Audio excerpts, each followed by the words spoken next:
오늘은 제가 먼저 단콘들을 소개를 드리고요. 작가님의 특강 한 50분 혹은 1시간 정도 될 것 같습니다. 그리고 궁금하신 것들은 질문을 하시는데 채팅창에 조금 올려놓으시면 강연 중에 보셔서 말씀하실 수도 있고 그리고 끝나고 답변해 주실 겁니다. 저희가 코로나 때문에 지금 온라인 베이스로 컨택트로 지금 많은 사람들이 이제 만남을 하고 계신데요. 저 같은 신인 작가나 초보 강사님들이 갖고 있는 괜찮은 컨텐츠를 좀 청중분들에게 만나서 나눠드릴 수 있는, 그래서 이제 여러분들의 꿈까지 조금 실현할 수 있는 그런 마당으로 만든 게 이제 당신의 콘텐츠를 들려주세요입니다. 그래서 여러분들도 이곳에서 좀 꿈을 키워가실 수 있지 않을까 하는 기대로 지난 7월에 시작을 했습니다.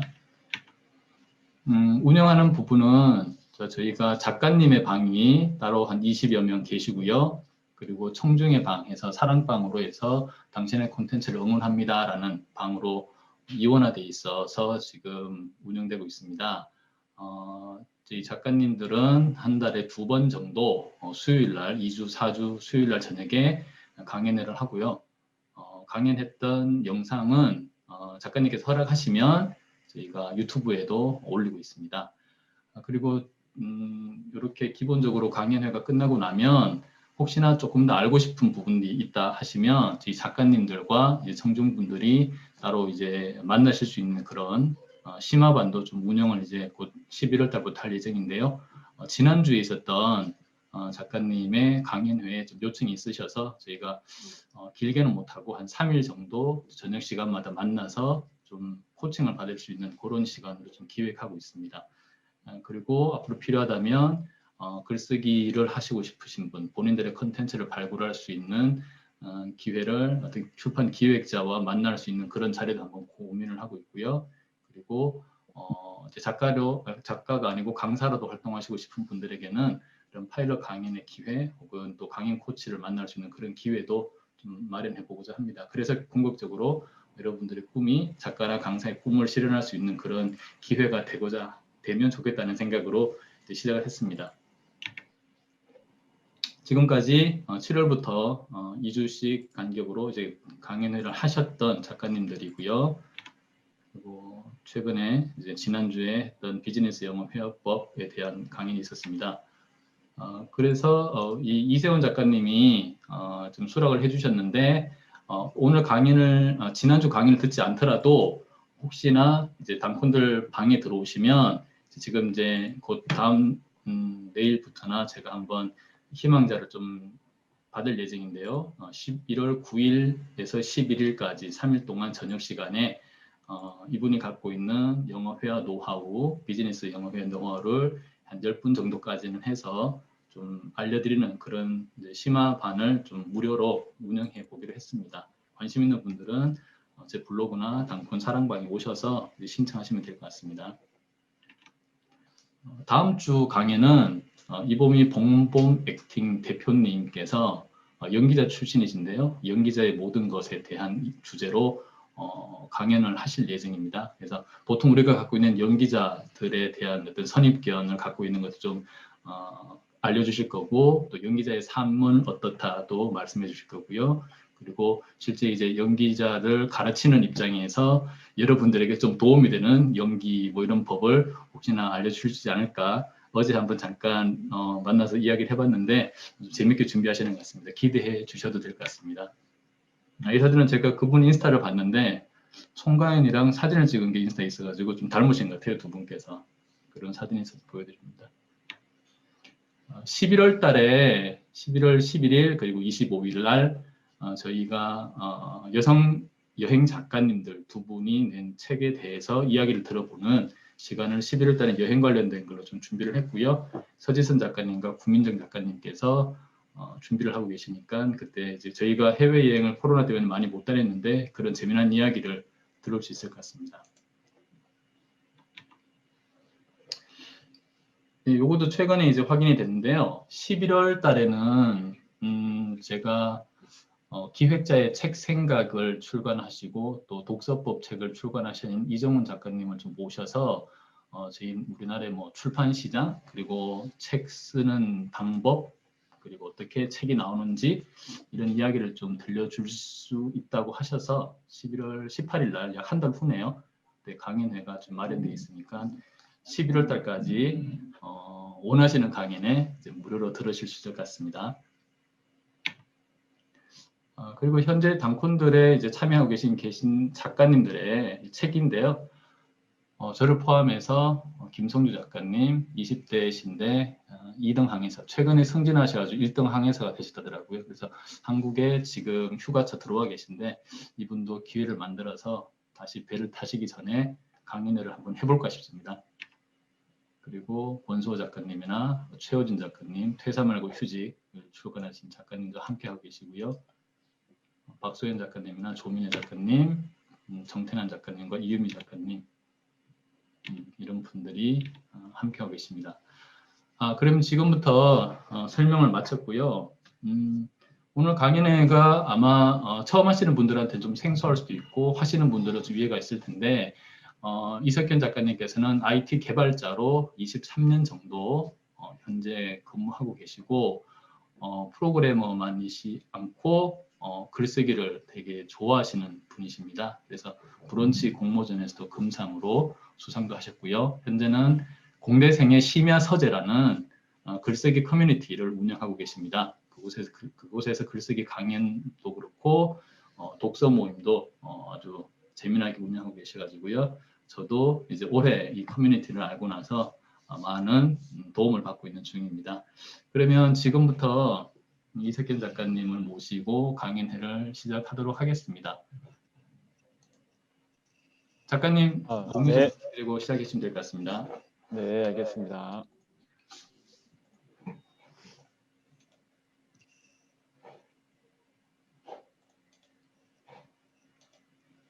공유 되시나요? 되셨나요?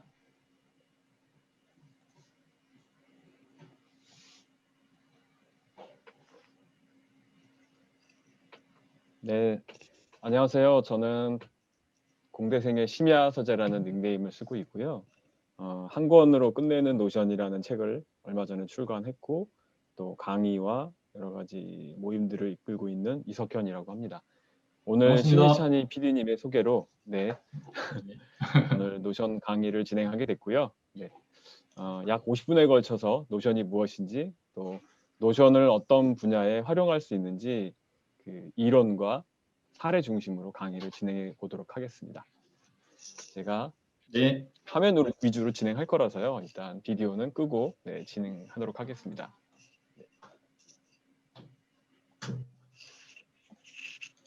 진행 순서는요. 강사 소개와 노션 특강 그리고 노션 활용 사례 이런 순으로 진행을 하겠습니다. 제가 오늘 46분 정도가 참석을 하셨는데요. 명단을 보니까 제가 아는 분들이 계십니다. 제 커뮤니티에서 오신 분들 계신 것 같고요. 또 신희찬이 PD님의 모임에서 활동을 하고 계신 분들도 몇 분 보이네요. 특별하게 더 반가운 느낌이 듭니다. 제가 한 권으로 끝내는 노션이라는 책을 출간을 했다고 말씀을 드렸는데요. 한 달 전에 2세를 찍었습니다. 네, 축하드립니다. 네, 고맙습니다. 2018년도에 제가 첫 책을 내고 두 번째 책을 올해 3월 달에 노션 책을 냈는데 2세를 갈 거라고는 별로 이렇게 큰 기대는 하지 않았는데 또 다행히 2세를 찍었고 또 한글판이 출시되면서 개정판도 또 인쇄를 앞두고 있는 그런 상황에 있습니다. 이 사진은 광화문 교보문고의 H예인 매대 사진이거든요. 이 매대에 살아남는다라는 게 사실 보통 일이 아니에요. 대다수의 작가들이 책을 출간을 하지만 이 매대에서 보통 2주 정도 살아남으면 오래 생존했다고 보고요. 보통은 냉정하면 판매율이 저조하면 바로 일주일 만에 내리는 경우가 대부분이거든요. 근데 저는 아직까지 3월 달에서 지금 현재 10월까지도 아직까지 광화문 교보문고에 건재하게 잘 살아 있습니다. 아까 신희찬이 PD님이 말씀을 하셨던 것처럼 저는 카카오 브런치에서 공대생의 심야 서재라는 닉네임으로 글을 쓰고 있습니다. 구독자는 8,300명 정도 되고요. 공모전에서 제가 금상을 수상한 적도 있습니다. 네, 여기까지 하고요. 강사 이력을 간단하게 설명드리고 넘어가겠습니다. 저는 2015년도부터 글을 썼고요. 2016년도에 아까 말씀드린 공모전에서 금상을 받아서 그게 인연이 돼서 책을 출간을 했고요. 뭐 기업이라든지 대학교에서 글쓰기 관련 강의 진행하고 있고요. 그리고 공대생의 심야 서재라고 하는 제 닉네임과 동일한 커뮤니티를 현재 운영하고 있습니다. 뭐 글쓰기 모임, 캘리그라피, 뭐 단식 모임에 이르기까지 아주 다양한 그런 취미 모임들을 운영하고 있습니다. 네. 제가 이제 첫 번째로 여러분들한테 화두를 하나 던지고 싶어요. 네, 노션 쓰지 마세요라고 말씀드리고 싶어요. 노션을 이제 제가 사전에 어떤 정보를 오늘 얻지를 못했기 때문에 여러분들이 어떤 분들인지 제가 전혀 알 수가 없는 상태에서 이 질문을 좀 던져보고 싶은데요. 노션을 쓰는 분들도 계실 것 같고 또 관심이 있어서 오신 분들도 있을 것 같습니다. 어떤 분들이 오셨는지 제가 참 궁금한데요. 중간중간에 들으시면서 채팅창에 나는 노션을 좀 써봤다. 아니면 전혀 써보지는 않았는데 관심은 가지고 있어서 오늘 강연에 참석했다. 뭐 여러 가지 관점으로 말씀을 해주시면 제가 강의를 하는데 조금이라도 도움이 좀 될 것 같습니다. 네, 언제든지 더 채팅창에 의견 좀 말씀을 남겨주시면 부탁드리겠습니다. 네, 좋을 것 같습니다. 제가 아주 강력하게 노션을 쓰지 마세요라고 말씀드린 이유는요. 우리는 많은 툴을 이미 경험을 했습니다. 아마 제가 볼 때는 오늘 강연에 참석하신 분들 중에서 약 30% 이상은 에버노트를 쓰셨거나 또는 쓰고 계신 분들이 대부분일 것 같아요. 뭐 노션이 아니면 원노트라든지 또는 구글 킵 여러 가지 툴들을 사용하고 계시겠죠. 개인적으로 또는 업무적으로 나름의 자신의 업무의 생산성을 올리기 위해서 다양한 툴들을 활용을 하고 계실 것 같아요.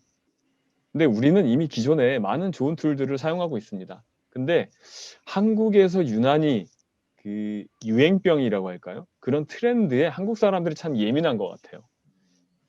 예를 들어서 어떤 좋은 툴이 출시된다 그러면 뭐 옆에 있는 동료나 또는 그 옆에 있는 팀원이 그런 얘기를 하죠.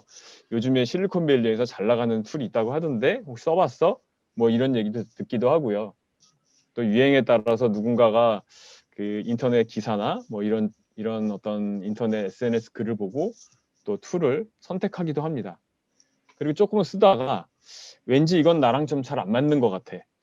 아, 이거는 뭐 남들은 좋다는데 내 스타일이 아닌 것 같아. 라고 해서 뭐 조금 관심을 갖다가 안 쓰는 그런 경우도 많고요. 그래서 되게 사람들은 자신이 오랫동안 써왔던 그 기존의 방식들 또는 기존에 썼던 툴들에 안주하려고 하는 경향이 또 있습니다. 하지만 얼리 어댑터적인 성향을 가진 분들은 또 나름대로 시장을 개척하면서 또 이런 툴을 사용하는 사람들을 리드하는 입장에 서기도 하는 것 같습니다. 그런 다양한 시선들이 있는 것 같아요. 근데 제가 서두에 노션을 쓰지 마세요라고 강력하게 말씀을 드렸지만 사실은 여기에는 한 가지 문장이 숨어 있습니다. 그건 바로 철학 없이라는 문장을 저는 강조를 하고 싶어요. 이 얘기는 또는 어떤 말로 치환할 수 있냐? 목적 없이라는 말로도 치환을 할 수 있을 것 같아요.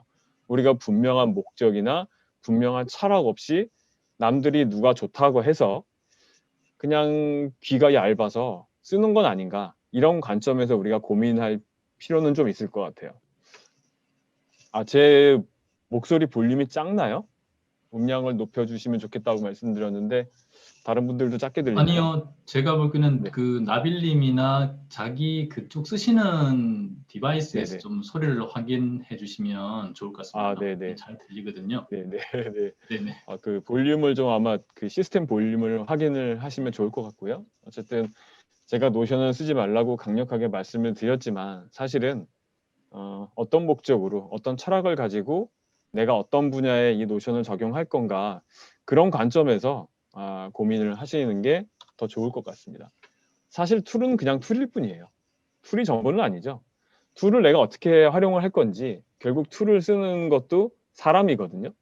툴이 대신 툴을 써주는 게 아니라 이 툴을 활용하는 것도 여러분 자신이고 우리이기 때문에 내가 어떻게 툴을 활용할 것인가, 그런 어떤 전략적 또는 전술적인 그런 다짐, 생각들이 좀 중요한 것 같아요. 그래서 사람들은 아까 제가 말씀드린 것처럼 툴을 좀 써보고 이 툴은 나에게 맞지 않는다, 나의 스타일, 나의 취향에 잘 맞지 않는다라고 해서 쉽게 포기도 하고 또 다른 툴을 찾아서 또 떠나기도 합니다. 저는 그래서 그런 말을 하기 전에 조던 피터슨이 이런 얘기를 했죠. 세상을 탓하기 전에 방부터 치워라, 이런 얘기를 했던 것처럼 내가 현재 쓰고 있는 툴들이 정확하게 어떤 기능들을 갖고 있고, 왜냐하면 우리가 기존에 쓰고 있는 툴 자체가 이미 굉장히 좋은 기능들을 이미 가지고 있어요. 우리가 그 기능들을 모르고 있을 따름이죠. 근데 우리는 계속적으로 뭔가 신선한 걸 원하고 낯선 경험, 그런 경험을 통해서 이 도파민이 분비되는 듯한 그런 어떤 경험을 갖기 위해서 우리는 자꾸만 새로운 것들에 관심을 갖게 되고 내가 쓰고 있는 기존의 내 바운더리에 있는 것들을 무시하는 경향이 있는 것 같습니다. 그래서 저는 목적이 무엇인가요? 라는 질문을 우리한테 한번 던져봤으면 좋겠어요. 나는 왜 노션을 쓰려고 하는가? 노션이 핫하다던데, 요즘에 힙스터들이 노션을 쓴다던데, 노션을 안 쓰면 왠지 프로 일잘러가 안 된 것 같은 불안한 마음에 노션을 쓰는 거라면 여러분들이 왜 노션을 쓰는지 그런 차원에서 고민을 하시는 것도 좋을 것 같습니다. 뭐 프로 일잘러가 되고 싶어요 라는 분들도 계십니다. 정확하게 프로 일잘러의 개념이 뭔지 모르겠어요. 네. 또 생산성을 높이기 위해서 노션을 쓰고 싶어요, 이런 분들 계십니다. 생산성을 높인다는 방법은 대개 저는 두 가지 관점으로 보는데요. 첫 번째는 자동화라고 봐요. 뭐냐면 내가 수작업을 하는 여러 가지 툴들의 기능들을 자동화시켜서 한 가지 메뉴를 실행하면 그거에 따라서 다른 기능들이 자동적으로 실행되는 그런 어떤 이제 업무의 생산성을 올리는 방법으로 자동화 기능이 있을 것 같고요. 또 하나는 통합일 것 같아요. 이제 노션의 기능에 대해서 제가 뒷장에서 계속적으로 설명을 드리겠지만, 노션의 강점은 내가 현재 쓰고 있는 또는 세상에 현존하는 생산성 툴들이 가지고 있는 기능들을 노션에서 다 통합할 수 있다라는 거거든요. 자, 그래서 우리는 왜 무엇 때문에 노션을 쓰는가라는 질문, 다시 한번 이 질문을 상기시키면서 오늘 강의를 진행했으면 좋겠고요. 유행이 일하길래 또는 프로 일잘러가 될 수도 있다기에 뭐 어쩌면 그럴 수 있을 거라는 막연한 짐작 때문에 이 노션을 쓸 게 아니라 어떤 차원에서 내가 노션을 쓸 건지 이런 생각을 하면서 노션을 설치도 하고 이용도 해봤으면 좋겠습니다. 저는 그래서 한번 여쭙고 싶어요. 여러분들 메모를 자주 하시죠? 뭐 제가 말씀을 드리면 자유롭게 채팅창에 말씀을 해주시면 좋을 것 같습니다. 메모를 하기 위해서 나는 어떤 툴을 쓴다. 제가 기존에 강의를 해보면 그 스마트폰에 내장되어 있는 메모 툴을 쓰신다는 분도 계셨고요. 에버노트를 쓰신다는 분도 계셨고 여러 그 툴들을 활용을 하시더라고요. 어떤 툴을 쓰시는지, 네, 아날로그를 쓰는지, 디지털 노트를 쓰시는지 그런 차원의 말씀도 해주시면 좋을 것 같고요. 또 일정 관리는 어떻게 하십니까? 뭐 구글 캘린더를 쓰시나요? 아니면 네이버 캘린더를 쓰시나요? 아니면 나는 그냥 단독 혼자서 개인적으로 캘린더를 쓴다? 아니면 누군가와 협업을 하기 위해서 협업 캘린더를 쓴다? 뭐 이런 관점에서 일정 관리를 활용하실 것 같고요. 또는 프로젝트 관리도 많이 하시죠? 오늘 IT 쪽에서 일하시는 분들이 오셨는지 모르겠는데요. 예를 들어 프로젝트 진척 관리, 뭐 요즘에 칸반 보드, 애자일 프로세싱 해서 뭐 이 일을 어떤 단계별로 스텝 바이 스텝별로 진척 관리를 하는 그런 차원에서 업무 관리를 나는 프로젝트 툴로 어떤 걸 쓴다, 뭐 이런 차원에서 말씀 주셔도 좋을 것 같고요. 또 개인적으로 가족의 앨범이나 그 어떤 그 모임을 진행하는 사람들과의 어떤 그런 모임에서 생겨난 사진들, 이런 것들을 관리하기 위해서 앨범을 관리하기 위한 그런 기법들도 있을 것 같아요. 어떤 분들은 폴더에다가 그냥 기록하는 분도 계시고요. 어떤 분은 구글 클라우드 같은 그런 클라우드 플랫폼을 쓰시는 분들 계시겠죠. 또는 이제 포트폴리오 홈페이지는 어떨까요? 요즘에는 개인 홈페이지들도 많이 가지고 계셔서 뭐 카페24나 또는 아이웹이나 이런 플랫폼에 자신의 그 포트폴리오를 담아서 홈페이지를 오픈하는 분들도 계실 것 같아요. 또 문서 작업도 마찬가지죠. 뭐 구글 닥스라든지 아니면 엑셀이라든지 뭐 MS 워드라든지 아량글이라든지 이런 다큐멘테이션을 할 수 있는 그런 툴들도 아마 활용을 하실 겁니다. 그 다음에는 협업이죠. 뭐 기존의 구글에서 제공하는 구글 시트라든지 구글 닥스들이 그 URL을 공유를 하게 되면 동시에 편집을 할 수 있잖아요. 한 사람이 편집을 하면 다른 사람이 그 수정하는 거를 같이 들여다보면서 동시에 수정을 한다든지. 요즘에는 이제 인터넷 환경이 발달해 있다 보니까 과거에는 로컬에서 단독적으로 작업했던 것들이 클라우드로 넘어가면서 이제는 실시간으로 서로가 하는 작업들을 같이 화면을 보면서 여러 사람들이 동시에 코멘트를 주고받고 이야기를 나누는 그런 환경으로 변해가고 있습니다. 자, 이런 제가 지금 이제 생산성에 관련된 다양한 기능들을 설명을 드렸는데요. 이 모든 거를 하나로 통합할 수 있다고 하면 믿어지십니까? 마치 제가 사기꾼이 아니냐 이런 질문을 하신 분들도 계실 것 같아요. 네. 믿기지 않는 그런 말씀인데요. 사실은 자, 페이지가 왜 안 넘어갈까요? 당황스럽네요. 네. 제 PC가 약간 조금 느려가지고요. 몇 페이지가 그냥 넘어가 버렸습니다. 양해 부탁드릴게요. 네. 자, 다시 설명을 드리겠습니다. 아까 제가 전에 말씀드린 다양한 생산성 앱들을 떠올리면 자, 이런 프로그램들이 떠올리실 거예요. 워크플로이, 에버노트, 투두이스트, 그 다음에 MS 워드, 구글 킵, 트렐로 이런 툴들을 아시는 분들도 계시고 어쩌면 모르는 분들도 있을 것 같습니다. 하지만 생산성 관련해서는 굉장히 유명한 툴들이죠. 이미 시장에서 많은 고객들을 확보하고 있는 툴이기도 하고요. 근데 노션의 장점은 바로 이러한 툴들을 다 통합해서 내가 뭐 할 일 목록을 관리하고 일정 관리를 하고 문서 작업을 하고 이런 별도의 툴에서 개별적으로 작업하던 것들을 노션 하나로 다 모아서 이 노션 하나에서 다 할 수 있다는 얘기거든요. 놀랍죠? 노션을 써보신 분들은 이 경험을 해보셨는지 제가 잘 모르겠는데요. 어쨌든 노션은 제가 이 말씀드린 이 기능들을 다 사용할 수가 있습니다. 그 노션의 장점은요. 일단 굉장히 예쁩니다. 노션을 써보신 분들은 알겠지만 디자인적으로 굉장히 예쁘고요. 직관적이에요. 마치 마우스를 몇 번 클릭을 하면 디자이너가 홈페이지를 만들어내는 것과 같은 효과의 그런 홈페이지를 만들어낼 수가 있다는 얘기죠. 게다가 화면을 꾸미는 거는 우리 HTML을 디자인하거나 HTML을 코딩하는 그런 웹 에디터가 아니더라도 화면을 디자인하듯이 예쁘게 꾸밀 수 있다는 거예요. 그 디자인하는 것들을 우리 이제 블록이라는 표현을 쓰는데요.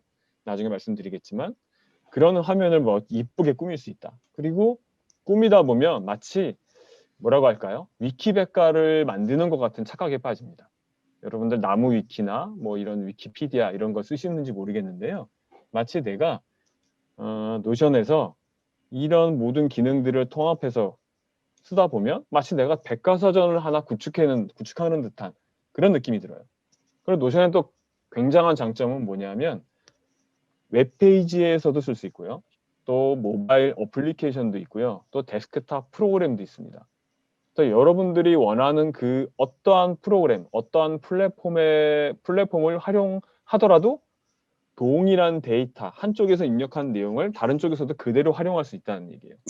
그러니까 만약에 데스크탑에서 입력을 하셨다면 웹페이지에서도 동일한 내용을 확인할 수 있고요. 모바일 어플리케이션에서도 동일한 내용을 확인할 수 있다는 얘기죠.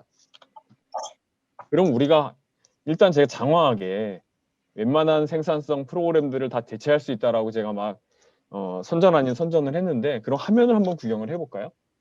자, 이거는 제 그 공대생의 심야 서재 커뮤니티에서 운영하는 프로그램들을 카드 형식의 어떤 웹페이지로 꾸민 겁니다. 그래서 뭐 취미 코스에는 이런 모임들이 있다라고 해서 여기에는 이미지도 넣을 수 있고요. 태그도 넣을 수 있고 날짜 같은 이런 것들도 지정할 수 있고 그냥 제가 사실 개발자예요. 제가 디자인 감각이 없거든요.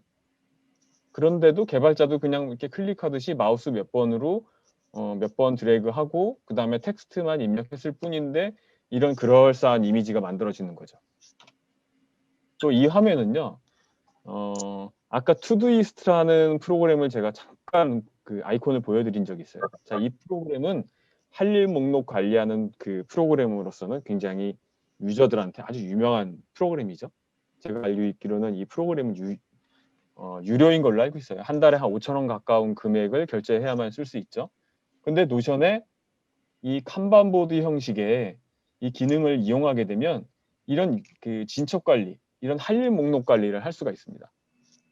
지금 화면에 보시는 것처럼 월요일부터 일요일까지를 여러 가지 다단으로 나눠 놓고 그 안에 내가 어떤 일을 할 건지 이런 계획들이나 또 내가 그 일을 완료했는지 이런 거를 체크리스트 형식으로 관리를 할 수 있다는 거예요.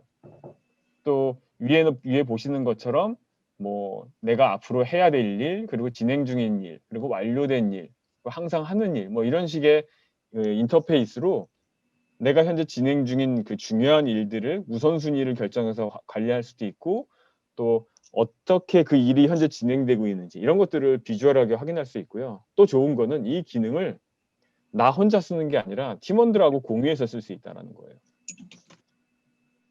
그 다음에 아까 제가 이제 홈페이지 말씀드렸잖아요. 이 내용은 제가 쓴 한 권으로 끝내는 노션의 그 포트폴리오를 만드는 그 예제에도 나와 있는 내용입니다. 이 화면에 보시는 것처럼 상단에 어떤 커버 이미지, 그리고 요 가운데에 보시면은 어떤 아이콘, 그 다음에 텍스트, 그 다음에 구분줄, 그 다음에 여기 또 중간에 아이콘들이 보이죠? 그 다음에 이런 거를 이제 그 목록이라고 하고, 뭐 토글 리스트라고 부르기도 하고, 뭐 투두 리스트라고 부르기도 하고, 여러 가지 그 블로그 명칭이 좀 다르긴 한데요. 이런 다양한 형식의 이런 UI들을 꾸밀 수가 있다는 거죠, 노션이. 자, 그 다음에 노션으로 할 수 있는 것 중에 또 하나는 독서 일지예요. 여러분들이 독서 많이 하시나요? 단콘에 오시는 분들은 아마 제가 생각하기에 책을 많이 읽으실 거라고 생각을 해요. 왜냐하면 신희찬이 PD님이 이미 그 책에 관련된 모임들을 많이 하고 계셔서 이미 독서를 많이 하시는 분들이 오실 거라고 믿습니다. 기존에 책 읽는 것들을 어떻게 관리를 하고 계시는지 모르겠어요. 진척 관리가 될 수도 있고요. 또는 책에서 읽은 밑줄들을 관리할 수도 있고, 또는 여러 가지 방편으로 내가 1년에 몇 권의 책을 읽었는지 그런 통계를 내고 싶은 분들이 많을 것 같아요. 그런 분들을 위해서 마치 엑셀처럼 이런 비슷한 엑셀 형식의 UI를 이제 노션이 제공한다는 거죠. 근데 노션이 이런 엑셀이나 구글 시트와 같은 툴과의 커다란 차이점은 뭐냐면 화면을 보시는 것처럼 컬러풀하고 조금 더 이쁘게, 그리고 이미지 같은 것들을 중간에 이렇게 넣어서 이런 것들을 배치할 수 있다는 거죠.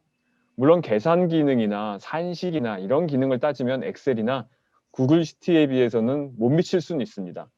다만 조금은 단순하고, 엑셀이나 구글 시트보다는 단순하겠지만 오히려 그 단순한 그 이미지에서 얻어낼 수 있는 어떠한 심플함, 이런 것들을 우리가 얻어낼 수 있다는 거죠.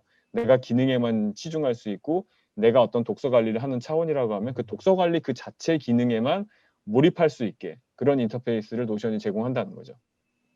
그렇다면 노션으로 할 수 있는 일들이 대체 무엇인가, 우리가 한번 집중적으로 말씀을 나눠보고 싶은데요. 제가 현재 노션으로 활용하고 있는 기능들의 대체적인 것들이에요.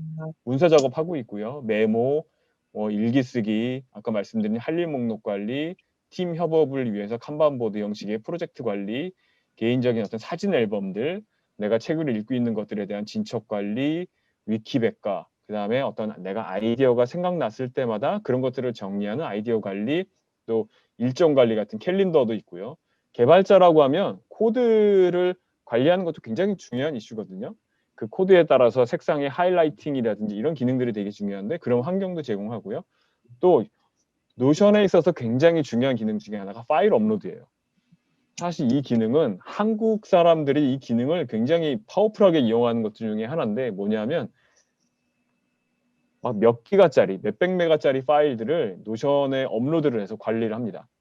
그럼 사실 여러분들 클라우드 플랫폼에서 파일 관리하는 분들은 잘 아시겠지만 구글이 한 달에 한 100기가 정도의 그 클라우드 플랫폼의 공간을 이용하려면 제가 알고 있기로는 월 한 5,000원에서 6,000원 정도를 결제해야 되는 걸로 알아요. 근데 노션의 기능을 이용하게 되면 그 구글 클라우드가 제공하는 파일 관리까지 노션에 통합할 수 있다는 거죠. 또 뭘 할 수 있냐? 여러분들 웹브라우저 많이 쓰시면 그 북마크 기능들 많이 쓰시잖아요. 뭐 크롬을 쓰시는 분들, 뭐 파이어폭스를 쓰시는 분들, 뭐 여러분들이 계실 것 같은데, 화면의 그 툴바 영역에 정확하게 어지럽게 북마크를 기록해 놓고 쓰는 분들도 많을 것 같은데요. 노션을 쓰게 되면 그런 북마크들을 깔끔하게 좀 더 예쁘게 관리할 수 있는 그런 것도 할 수 있고요. 아까 말씀드린 대로 내 어떤 내가 대표하는 나만의 홈페이지를 이제 만들 수도 있고요. 그 다음에 아까 제가 이제 질문을 잠깐 오늘 강연이 시작되기 전에 그 질문창을 제가 잠깐 봤는데 어떤 분이 매장 운영을 하신다는 분이 계시더라고요. 네. 자, 노션 파일 자체 업로드는 용량 얼마까지인가라는 질문을 주셨는데요. 자, 이 내용은 제가 복사를 해놓고 나중에 질문 시간 한꺼번에 말씀을 드리겠습니다. 노션을 조금 더 딥하게 전문적으로 활용할 수 있는 기능도 있거든요. 그게 바로 이제 파워 유저에게 좋은 관계형 데이터베이스라는 기능이 있어요. 이 관계형 데이터베이스를 이용하시면 우리 IT 개발자들이 쓰는, 여기 IT에서 일하시는 분들이 계실지 모르겠는데요. IT 개발자들이 자주 쓰는 데이터베이스 기능을 노션에서 활용하실 수 있어요. 그래서 뭐 레코드라든지 필드 이런 정의를 해놓고 거기다 내가 데이터를 쭉 추가해 놓으면 마치 업체에서는 매장을 운영하기 위해서 어떤 제품의 재고 관리라든지 제품의 가격 뭐 이런 것들에 대한 관리를 기본적으로 데이터베이스를 만들어 놓고 제품이 판매될 때 이런 판매될 경우에 뭐 어떤 고객에게 판매되고 뭐 이런 것들에 대한 관리를 노션에서 할 수 있어요. 그러니까 판매 관리, 재고 관리 뭐 이런 것들을 종합적으로 마치 우리가 프로그램을 개발해서 쓰는 것처럼 그런 비슷한 효과를 노션에서 데이터베이스 기능을 이용하면 할 수 있다는 거죠. 물론 노션의 데이터베이스는 노션에서 제공하는 기능 중에서 가장 파워풀하고 가장 어려운 기능 중에 하나예요. 그래서 대다수의 분들이 이 노션을 배울 때 데이터베이스에서 좌절을 하세요. 너무나 어려워서. 사실은 노션 자체도 일반적으로 여러분들이 기존에 문서 작업을 하는 그런 MS 워드나 아래 한글에 비해서는 좀 기능이 어떻게 보면 조금 파워 유저에 가까운 그런 기능이라고 볼 수 있어서 그런 부분에 있어서 약간 러닝 커브 배우는데 어려움을 겪는 분들이 꽤 계시거든요. 근데 관계형 데이터베이스까지 나오면 거기에 있어서 많은 분들이 좌절을 하고 많은 분들이 다든지 포기를 해버리고 마는 거죠. 하지만 내가 노션을 조금 더 딥하게 공부해서 노션을 만약에 프로그램처럼 활용할 수 있는 것까지 가고 싶다라고 하면 그런 여러분들의 바램까지 충족을 시켜줄 수 있는 게 바로 노션이라고 저는 생각을 해봅니다. 그렇다고 하면 할 수 있는 게 너무 많아요. 도대체 그러면 난 뭘 해야 되는 거야? 네, 노션으로 다 할 수 있어. 다 할 수 있어요. 기존의 생산성 툴들이 제공하는 모든 기능들을 다 활용할 수 있다는데 나는 이걸 다 하고 싶어. 나는 욕심이 너무 많아. 난 이걸 다 마스터해버리고 오늘 다 정복해버리고 말겠어. 이런 욕심을 가지면 안 되겠죠. 그러면 대체 우리는 뭘 하는 게 좋을까? 이런 질문을 던질 수 있을 것 같아요. 네. 그럼 어떤 분들은 그러겠죠. 이렇게 할 수 있는 게 많다는데 나는 내가 노션을 인스톨 해보고 오늘 쓴 지 한 3일 됐는데 도대체 노션을 뭐 하는 건지도 모르겠고 나는 그냥 안 할래. 아무것도 안 할래. 아무것도 안 하면 참 편해. 이런 생각을 가지신 분들 충분히 있겠죠. 그래서 다 귀찮은데 소파에 늘어져서 낮잠이나 실컷 자자. 네. 짤방 수집한다고 말씀을 하신 분이 계신데요. 네. 구글 그냥 검색하면 나오더라고요. 특별하게 짤방을 수집하진 않습니다. 네. 그런데 도대체 노션은 누가 만든 거야? 네, 이런 질문을 하실 수 있을 것 같아요. 피곤해 죽겠는데 내가 이런 것까지 배워야 돼? 네, 이런 생각을 가지신 분들이 계실 수 있을 것 같습니다. 노션은요, 샌프란시스코 여러분들이 잘 아시는 실리콘밸리의 회사에서 만든 소프트웨어입니다. 놀라지 마세요. 노션을 처음 출시했을 때요, 이 회사의 직원이 5명이었대요. 노션을 출시한 지 제가 알고 있기로는 5년, 6년 정도 된 걸로 알고 있는데요. 이 회사가 이 제품을 처음 출시했을 때 이 회사 직원이 5명이었다고 합니다. 근데 올해 이 회사가 새롭게 투자를 받았죠. 5천만 달러의 투자를 받고요. 우리나라 돈으로 한 500억 정도 되나요? 600억 정도의 투자를 받고 어마어마한 유니콘 기업으로 이제 성장을 하게 된 거죠. 지금은 직원이 한 50명, 60명 정도까지 늘어났다고 해요. 지금도 계속적으로 마케터뿐만 아니라 개발자들을 뽑고 있다고 합니다. 네. 그리고 이 회사의 오너가 아시아 사람이에요. 중국계 사람, 그러니까 중국 사람이죠. 중국 사람이에요. 그러니까 그 무엇보다 어떻게 보면 동양적인 그런 사고 방식, 동양 사람들이 요구하는 그 프로그램의 어떤 철학 이런 것들을 잘 반영을 해서 만든 것 같아요. 근데 노션이 되게 놀라운 게요. 얼마 전에 한글판이 출시가 됐죠. 노션이 한글판이 출시됐다라는 정보를 설마 모르는 분 계신가요? 네, 오늘 강의에 참석하신 분들은 당연히 노션이 한글판 출시됐다라는 것을 알고 오셨을 거라고 제가 생각을 해봅니다. 노션이 한글판 출시된 지가 약 2달이 안 됐죠. 자, 놀라운 게요. 영문 버전이 세계 최초로 출시가 됐고요. 그 다음에 다국어 버전으로 출시된 게 한글판이에요. 놀랍죠? 일본어판도 아니고요. 한글판이 전 세계적으로 2번째로 출시가 됐어요. 그만큼 한국 시장이 어마어마한 시장을 가지고 있다는 얘기죠. 노션에.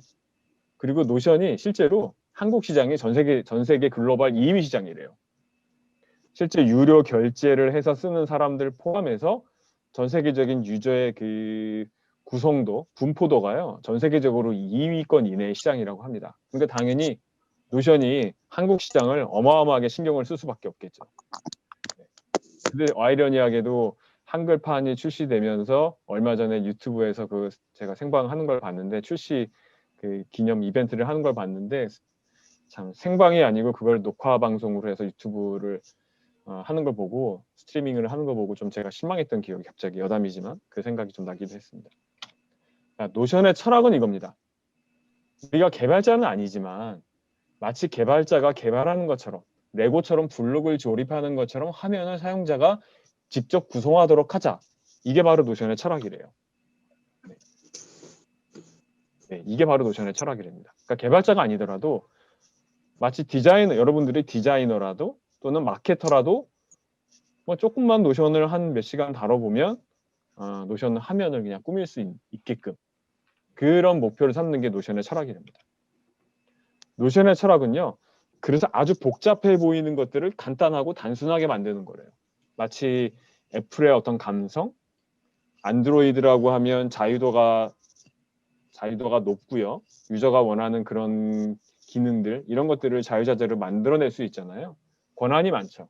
하지만 애플은 아이폰이나 아이패드 이런 것들은 뭐 개발자들이나 유저들이 할 수 있는 권한이 제한돼 있죠. 함부로 뭐 유저가 건드린다든지 이런 루팅 이런 것도 함부로 못하고요. 이런 철학과 비슷한 철학을 노션이 가지고 있어요. 그렇다면 노션의 구조는 어떻게 되느냐? 이 부분을 반드시 알아야 돼요. 마치 우리가 어떤 문제를 풀 때 개념을 명확하게 이해를 해야지 우리가 문제를 풀 수 있듯이 우리가 하나의 툴을 이용할 때 그 툴이 가지고 있는 철학과 기본적인 구조를 명확하게 이해를 하셔야지 그 다음 단계로 가실 수가 있어요. 그래서 첫 번째는 노션은 전체적으로 가장 큰 넓은 의미의 워크스페이스라는 게 존재합니다. 그러니까 여러분들이 노션을 설치를 하셔서 노션을 최초로 가입을 해서 노션을 실행을 딱 하시면 노션에 빈 화면이 나오겠죠. 아무것도 없는 빈 화면이 하나 나올 거예요. 그 여러분들이 가입하신 그 이메일 계정에 따라서 주어져 있는 그 환경을 우리가 워크스페이스라고 불러요. 그 다음에 페이지는 뭐냐면 여러분들 블로그랑 좀 비슷해요. 자, 다음 페이지를 다시 한번 보시면 워크스페이스가 가장 큰 개념이고요. 그 다음에 그 밑에 페이지라는 개념이 있어요. 페이지는 여러분들 블로그 하시나요? 블로그에 보면 그 블로그 페이지 하나 있죠. 웹페이지. 여러분들 글 하나 발행하면 그 페이지가 하나 만들어지잖아요. 그 페이지, 블로그의 페이지와 노션의 페이지 개념이 똑같다고 보시면 돼요. 그 다음에 그 밑에는 블록이라는 개념이 있어요. 자, 블록은 뭐냐면 이름은 되게 어려워 보이는데 여러분들이 입력하는 것들을 블록이라고 해요. 그러면은 자, 여러분들 네이버 블로그를 제가 예를 들어 볼게요. 네이버 블로그를 하실 때, 글을 발행하실 때 텍스트를 입력을 하시죠. 그 텍스트가 이 노션에서는 블록이라고 불러요.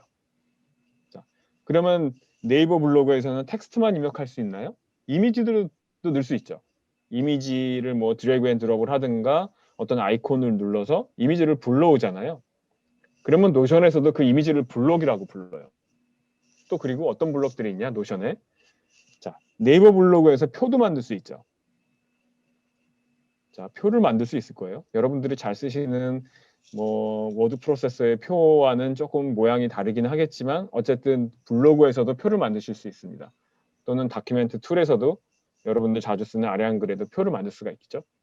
그런 표도 노션에서는 블록이라고 불러요. 그러니까 모든 텍스트뿐만 아니라 이 노션 페이지에서 우리가 입력할 수 있는 모든 것들을 블록이라고 이름을 부른다. 이렇게 생각하시면 될 것 같아요. 그러니까 블록, 네이버 블로그랑 비교를 하면, 블로그와 비교를 하면 블로그 화면 자체, 그 페이지는 노션의 페이지와 똑같다. 그리고 그 페이지에 담기는 각종 텍스트와 이미지, 표 이런 것들을 우리는 블록이라는 명칭으로 부른다. 이렇게 이해를 하시면 될 것 같아요. 제가 화면을 보여드렸죠. 왼쪽에는 블로그 화면이 있고요. 오른쪽에는 워크스페이스. 그래서 그 워크스페이스 밑에는 페이지가 있고 블로그에는 포스팅된 글이 있죠. 포스팅된 글에는 텍스트들이 있고 페이지에는 또 블록이라는 것들이 노션에는 존재한다는 겁니다. 다시 구조적으로 보면요. 가장 상위에 워크스페이스가 있고요. 그 밑에 페이지들이 쭉 있습니다. 그리고 그 페이지 밑에는 또 다른 페이지가 있을 수 있고요. 그 다음에 블록들 이런 단계로 있을 수가 있습니다. 여러분들이 에버노트를 쓰신 분들은 그 노트북이라는 개념이 있죠. 그 좌측 사이드바에 보시면 노트북이라는 개념이 있어요. 그래서 그 노트북에 우리가 카테고리별로 여러 노트북을 쫙 만들어 놓고 그 노트북 밑에 노트들을 쭉 이렇게 만들어 나가죠. 노션도 비슷해요. 노션에는 그 사이드바에 기본적으로 페이지가 출발하고요. 그 페이지 밑에 블록들이 내용이 들어가는 그런 개념이거든요. 근데 조금 에버노트와 조금 다른 부분은 에버노트는 아까 말씀드린 사이드바에 노트북이 있고 그 노트북 밑에는 한 개의 더 이상 노트북이 들어갈 수가 없잖아요. 더 이상 만들어질 수가 없죠. 하지만 이 노션의 페이지 밑에는 또 다른 페이지를 계속 무한대로 추가할 수 있다. 이따가 화면을 보면서 말씀드리겠지만 그런 차원으로 활용을 할 수 있다는 거죠. 네. 자, 설치를 여러분들이 직접 하세요. 네. 이 시간에 설치까지 설명을 드리면은 오늘 시간이 아마 밤을 새도 모자랄 거예요. 네. 설치는 여러분들이 직접 해보셨으면 좋겠고요.